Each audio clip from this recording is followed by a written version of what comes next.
Oh, wow.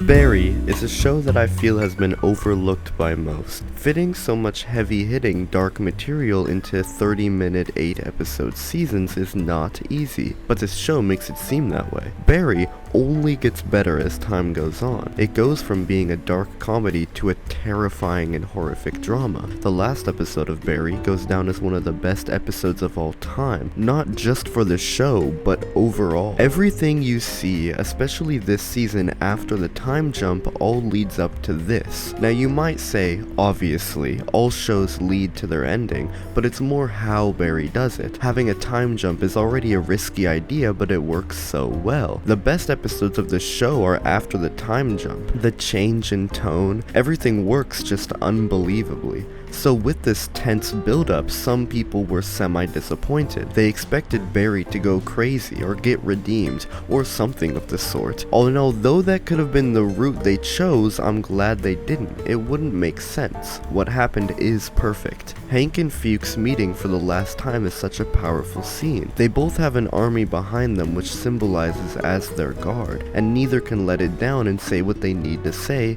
at least to each other. Fuchs calls Hank out about Cristobal, and Hank can't admit it. He can't accept what he did and who he has turned into. So it ends with their guards getting too protective of whatever's going on and turns into a shootout. Hank then dies in the most symbolic and honestly beautiful way, grabbing Cristobal's hand. Once his guard is gone before he dies, he might be accepting what he did was wrong, saying sorry, then passing. This also happens for Fuchs. His guard is gone too. It's just him and Barry. They look at each other but don't say a word. They speak lengths just by seeing each other. They both know they won't see each other again. It's goodbye and farewell.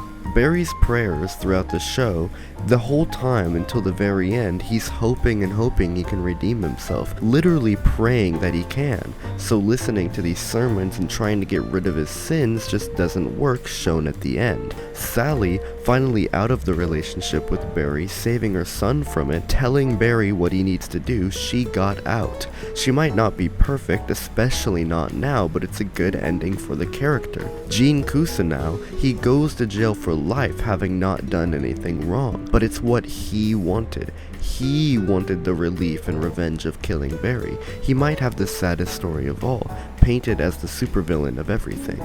And finally, Barry's death. He is about to actually redeem himself, kind of, and turn himself in, admit everything, then he gets shot. This episode is a 10 out of 10. Everything ended with gusto and there really weren't any plots left open. But let me know what you think. Do you agree with me? Disagree? Who knows?